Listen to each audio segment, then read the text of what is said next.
Bien, mi amado hermano, que Dios te bendiga en esta mañana. Amén. Queremos saludar a todos los hermanos que están acá con nosotros, especialmente a los hermanos que nos visitan. Y vamos a estar en el capítulo número 11 de la Confesión de Fe Bautista, Confesión de Fe de Filadelfia. El tema que vamos a tratar en esta mañana es la justificación. Amén. Este es un tema del que no se habla mucho a veces en las iglesias, ¿verdad? La justificación. ¿Qué significa esto? ¿Qué implicaciones tiene para nuestras vidas el hecho de que nosotros hemos sido justificados? Así que con este tema en mente, amados hermanos, les invito a que estemos orando. Padre, te bendecimos, Señor. Te damos gracias en esta mañana. A tu nombre sea dada toda la gloria, Señor, desde ahora y para siempre. En esta mañana, Señor, háblanos a través de tu palabra. Permite que tu pueblo aquí reunido, Señor, juntos podamos escuchar tu voz y salgamos, Señor, cambiados, Señor, al conocer lo que tú has hecho por nosotros. Por lo tanto, a ti sea la gloria desde ahora y para siempre. Amén. Nosotros podemos comenzar en esta mañana con una pregunta. ¿Cómo puede un Dios santo declarar justos a pecadores culpables? ¿Verdad? ¿No pareciera esto ser incongruente con el carácter de Dios? ¿No pareciera ser esto incongruente con la justicia misma? ¿Cómo absolver, cómo declarar justos a gente que lo que merecen es el infierno, que lo que merecen es la condenación eterna? ¿Cómo declarar justos a personas que justamente han sido condenadas? Porque cuando nosotros miramos a nosotros mismos, miramos a nuestro interior, miramos a nuestra propia vida, nos damos cuenta que estamos llenos de pecado, ¿verdad? Aún los hombres más santos sobre la tierra, aún así están contaminados por el pecado. Todos nosotros, dice la palabra de Dios, que todos a una se desviaron, se hicieron inútiles. Y dice también, no hay justo ni aún, ¿sabe cuánto? Ni aún uno. Entre los hombres nacidos de mujer, y eso somos todos, no hay nadie que pueda decir, no, yo soy justo, yo nunca he pecado. Porque todos hemos cometido alguna falta, todos hemos pecado. El único que nació sin pecado es Cristo, nuestro Señor. Así que, mi amado hermano, y es interesante porque en la cruz, como dice el Salmo 85:10, en la cruz la misericordia y la verdad se encontraron, la justicia y la paz se besaron, porque la cruz fue la clave para nuestra justificación. La cruz fue la clave que nos dio el acceso al trono del Padre. Solamente fue la cruz la que abrió el camino para nosotros, ¿verdad? Y obviamente lo que pasó allí en esa cruz. Así que este es el tema que vamos a estar hablando en esta mañana. Este es el tema glorioso. Este es una de las doctrinas fundamentales de la fe cristiana, la justificación del pecador. Así que en esta mañana y en los primeros 3 párrafos del capítulo 11 de nuestra confesión de fe, vamos a estar escudriñando también, por supuesto, tomando como base lo que dice la palabra del Señor, qué es lo que dice ella sobre nuestra justificación. Así que yo te invito a leer el párrafo número 1 de nuestra confesión de fe, que dice de la siguiente manera, el párrafo número 1 del capítulo 11. Dice, a quienes Dios llama eficazmente, también justifica gratuitamente, no infundiendo justicia en ellos, sino perdonándoles sus pecados y contando y aceptando sus personas como justas. No por nada obrado en ellos o hecho por ellos, sino solamente, ¿sabe por qué? Por causa de Cristo, no imputándoles la fe misma, ni la acción de creer, ni ninguna otra obediencia evangélica como justicia, sino imputándoles la obediencia activa de Cristo a toda la ley y su obediencia pasiva en su muerte para la completa y única justicia de ellos por la fe, la cuales tienen, no de sí mismo, pues es don de Dios. Así que, amado hermano, dice la palabra de Dios que el Señor justifica a aquellos a quienes Él ha llamado a salvación. Y si ustedes han prestado atención en la lección del capítulo anterior, cuando vimos el llamamiento eficaz, vemos que Dios llama eficazmente a algunos para salvación. Y a esos que Él llama eficazmente, o sea, a esos que Él atrae a sí mismo, a esos que Él atrae a la cruz, a estos Él justifica por completo. De manera que en esta primera oración de este primer capítulo vemos por lo menos dos verdades. La primera es que Dios es el que justifica. O sea, tú y yo no podemos justificarnos a nosotros mismos. ¿Por qué? Porque todos nosotros somos culpables. Porque todos nosotros hemos sido hallados pecadores. Nadie puede alzar la mano y decir, no, pastor, yo me justifico a mí mismo porque yo he sido un santo toda mi vida. No, no, no. Dios es el que justifica y Dios justifica a aquellos que Él llama a sí mismo a salvación. Y esa es la primera verdad que encontramos aquí. Así que, amados hermanos, y solo el Señor nuestro Dios es el que nos justifica de manera gratuita. ¿Sabes qué significa eso, amado hermano? Sin que medie obra alguna de nuestra parte. Cuando tú y yo comparamos otras religiones, vemos que las otras religiones demandan a sus fieles que hagan cosas, ¿verdad? La gente siempre tiene que hacer algo. No solamente fe, sino fe más obras para ser justificado. No solamente fe, sino fe más algo. Y solamente en el cristianismo, amado hermano, el Señor justifica de manera gratuita, sin que medie nada a sus escogidos, a sus hijos, a los que Él ha llamado a salvación. Vayamos allí a Romanos capítulo 3, versículos 24. Y mira qué interesante lo que dice la palabra de Dios sobre este tema. Dice, siendo justificados, ¿sabes cómo? Gratuitamente por su gracia. Hemos sido justificados gratuitamente por su gracia, amado hermano, mediante la redención que es en Cristo Jesús, nuestro Señor. De esta manera, amado hermano, todos los verdaderos creyentes en nuestro Señor Jesucristo, ¿sabes qué ha pasado con ellos? Han sido verdadera y completamente justificados por medio de la fe. Y esto no es solamente un simple perdón, no es un mero perdón, sino que además del perdón de nuestros pecados, incluye la declaración de que las exigencias de la ley, ¿sabes qué pasa? Han sido satisfechas en el hombre que ha sido justificado. ¿Sabes cuál es la ley? La ley está expresada en los 10 mandamientos. ¿Sabes qué ha pasado con eso? Que todos nosotros hemos violado esa ley de Dios. Pero cuando somos justificados, el Señor nos ve a través de Cristo y ve que nosotros, y nos ve como si nosotros hubiésemos cumplido perfectamente todos los requerimientos de la ley de Dios. Así que esto es lo que significa, amado hermano, es que cuando Dios nos ve, cuando Dios mira a nuestras vidas, ya Dios no ve gente digna del infierno, sino ve gente que ha sido redimida por Cristo, que ha sido, ve a gente a las cuales la obediencia activa y pasiva de Cristo se les ha imputado, o sea, se les ha acreditado a su cuenta. Es como si nosotros mismos hubiésemos cumplido la ley y por lo tanto ahora ya no somos vasos de ira, sino vasos de misericordia de parte de nuestro Dios. Y ahora viene una pregunta bien importante para nosotros. ¿Cómo se lleva a cabo esta justificación? Dice la segunda parte del párrafo número 1, dice, no infundiendo justicia en ellos, sino perdonándoles sus pecados. Miren, la teología católica habla de una gracia infusa. Ahora, ¿qué significa esto, pastor? Es un término que nos es extraño. La teología católica dice que Dios hace justo a la persona. O sea, Dios infunde justicia a la persona de manera tal que el pecador viene a ser justo. Pero eso no es lo que dice la palabra del Señor. Y veamos por qué. Dice la Biblia y dice, y está refrendado en nuestra confesión, que Él nos justifica no infundiendo justicia en nosotros, sino ¿cómo? Entonces, perdonando nuestros pecados. Esa es la diferencia, o una de las diferencias fundamentales entre la teología católica y nuestra teología bautista. Él nos ha declarado justos. Esa es la diferencia. No nos ha hecho justos, nos ha declarado justos. Y esta es una declaración legal. Esto es una declaración forense. Imagínate que usted está frente al tribunal de Dios y usted es culpable, ¿sí o no? ¿Por qué? Porque has pecado.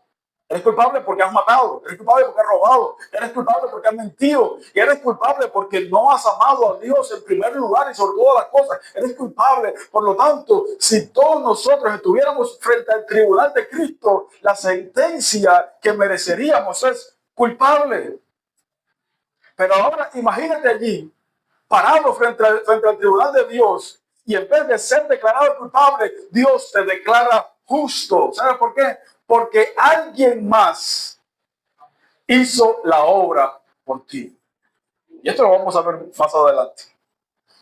Amén. Entonces, Él nos declara justo, amado hermano. Él nos ve como justos. Él nos declara como justos. Aunque efectivamente somos pecadores. Pero aquí debemos ver a quién, a alguien más, a alguien que pagó la justicia que tú y yo no podemos pagar. Y no solamente eso, alguien que cargó el castigo que tú y yo teníamos que cargar. Es por eso que la cruz, amado hermano, la cruz es fundamental en la vida cristiana. Es por eso que la cruz es el evento más trascendental de la historia de los hombres. Es la cruz de Cristo. Mira lo que dice la palabra de Dios allá en Romanos capítulo 4, versículos del 5 al 8. Dice: mas el que no obra, sino cree en aquel que justifica al impío, su fe le es contada por justicia. Como también David habla de la bienaventuranza del hombre a quien Dios atribuye justicia sin obras.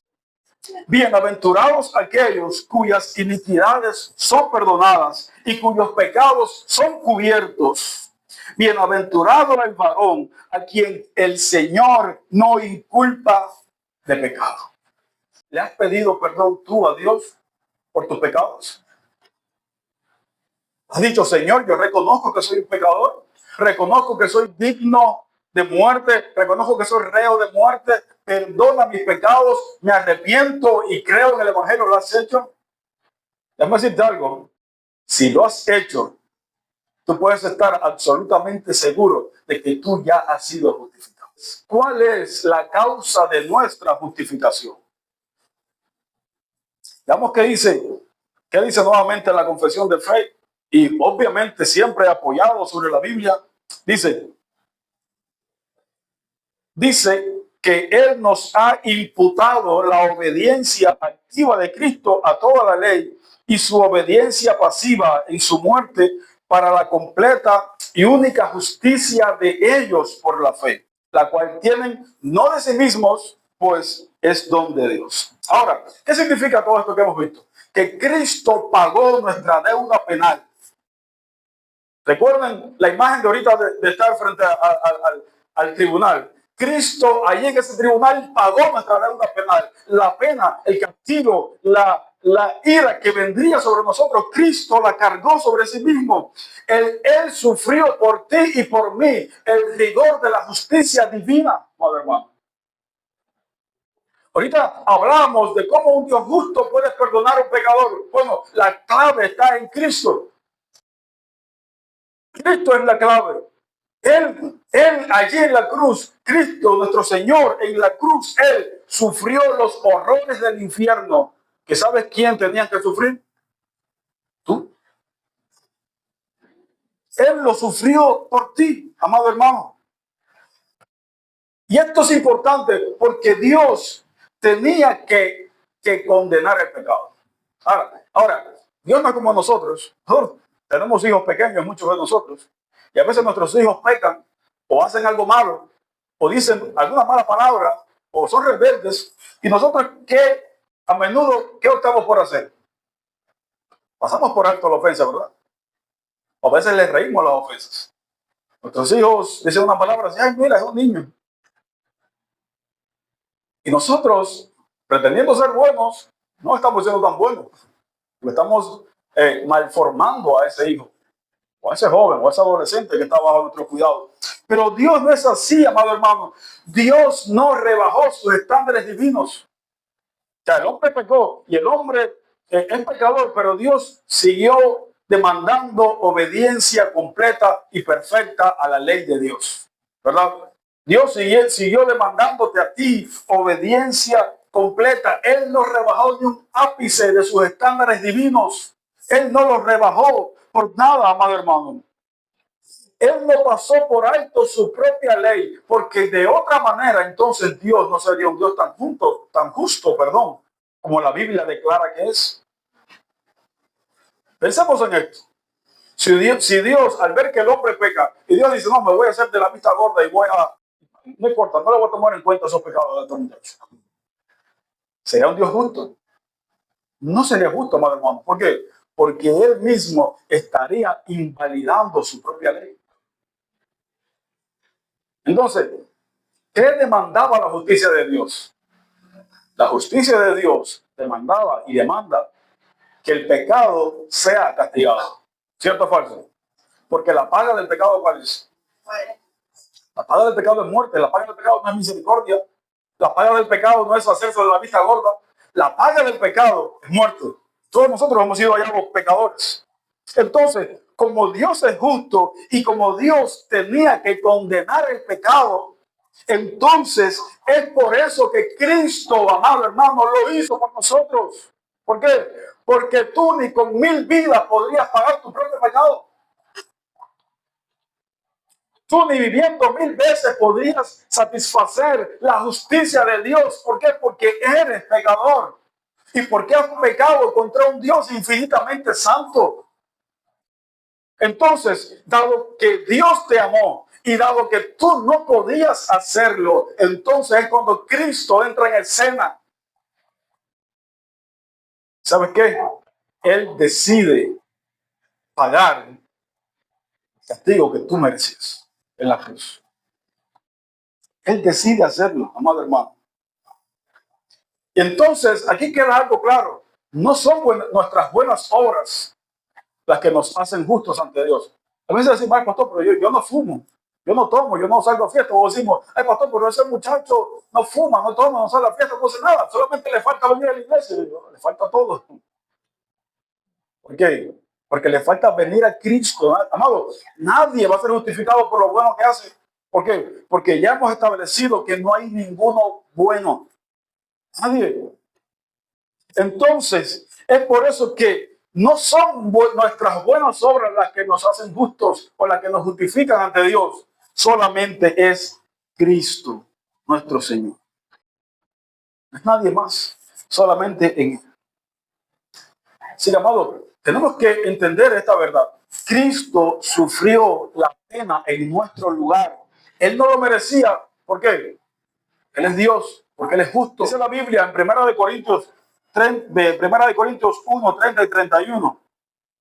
Dice, mas por él estáis vosotros en Cristo Jesús, el cual ha sido hecho por Dios sabiduría, justificación, santificación y redención, para que, como está escrito, el que se gloría, mira, gloríese en el Señor. No en tu propio poder o piedad, no en tus propias fuerzas, no en tu propia sabiduría. Cristiano, si tú te vas a gloriar en algo, gloríate en Cristo, que fue hecho por ti justicia, santificación y redención.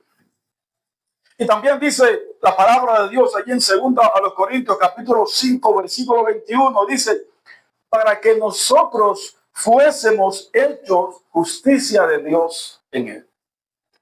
¿Qué significa esto, amado hermano? Que Cristo se entregó, que Cristo vivió una vida perfecta, cumplió todas las demandas de la ley perfectamente durante toda su vida. Y a esto en teología se le llama la obediencia activa de Cristo. ¿Por qué? Porque Cristo activamente cumplió total y perfectamente toda la ley de Dios. Todo lo que tú y yo no pudimos cumplir. Y no solamente eso, sino que también murió cuando Él no tenía que hacer. Y a esto se le llama la obediencia pasiva de Cristo. Él murió cuando quien tenía que morir eras tú. Él pagó la pena cuando quien tenía que pagar esa pena eras tú. Sin embargo, Él lo hizo por nosotros. Como dice este texto maravilloso, para que nosotros fuésemos hechos justicia de Dios en Él. Amén. Así que, amado hermano, y esto es glorioso. Ahora, Dios no nos imputa. La palabra imputar significa acreditar a nuestra cuenta. Es como cuando tú tienes una tarjeta de banco y está en cero y de momento te ponen 5,000 pesos. Alguien acreditó a tu cuenta, ¿cuánto? 5,000 pesos. En nuestra justificación, lo que nos es imputado, ¿sabe qué es? Es la obediencia activa de Cristo y su obediencia pasiva. Ahora, ¿qué significa esto en términos? Porque cuando crees en Cristo, su obediencia activa se te acredita a tu cuenta. ¿Entiendes eso, amado hermano? Y no solamente su obediencia activa, sino también su obediencia pasiva. ¿Por qué? Porque la muerte que tú justamente tendrías que morir, Él la murió por ti. Como decía un antiguo reformador, un hombre es justificado solo por la fe, cuando excluyendo toda justicia de obras propias, se apropia de la justicia de Cristo por medio de la fe y vistiéndose con aquella, aparece a la vista de Dios, no como pecador ya, sino como ¿qué? Como justo. Pero veamos qué dice la Escritura. Les invito a ir a Filipenses capítulo 3, versículo 9. Dice, y ser hallado en Él. ¿En quién? En Cristo, ser hallado en Él. Dice, no teniendo mi propia justicia, que es por la ley, sino que la que es de la fe de Cristo, la justicia que es de Dios, según la fe. ¿Qué ha pasado, amado hermano? Que cuando tú te presentes ante Dios, mira, tú no puedes hacerlo en base a tu propia justicia. ¿Por qué? A mí me gusta como lo hizo uno de los profetas, no recuerdo exactamente la cita, que dice que nuestras mejores obras son como que, son como trapo de inmundicia. Pero la idea que quiere transmitir aquel profeta es que lo mejor, escucha esto, lo mejor que tú y yo podamos hacer es como un trapo inservible ante los ojos de Dios. Es por eso que tú y yo no podemos descansar en nuestra justicia, no podemos descansar en nuestra propia obediencia, no podemos descansar en lo bueno que somos, no podemos hacerlo. ¿Sabes a quién tiene que descansar, amado hermano? Mira, descansa solo en Cristo. Y mira qué interesante esto, lo que dice Juan 1:12. Dice, mas a todos los que le recibieron, a los que creen en su nombre, les dio potestad de ser hechos hijos de Dios. Así que, en otras palabras, si tú crees en el Señor Jesús, si tú crees solamente en el Señor Jesús, la justicia de Cristo se acreditará en tu cuenta. Serás llamado, ¿sabes cómo? Hijo de Dios. Hijo de Dios.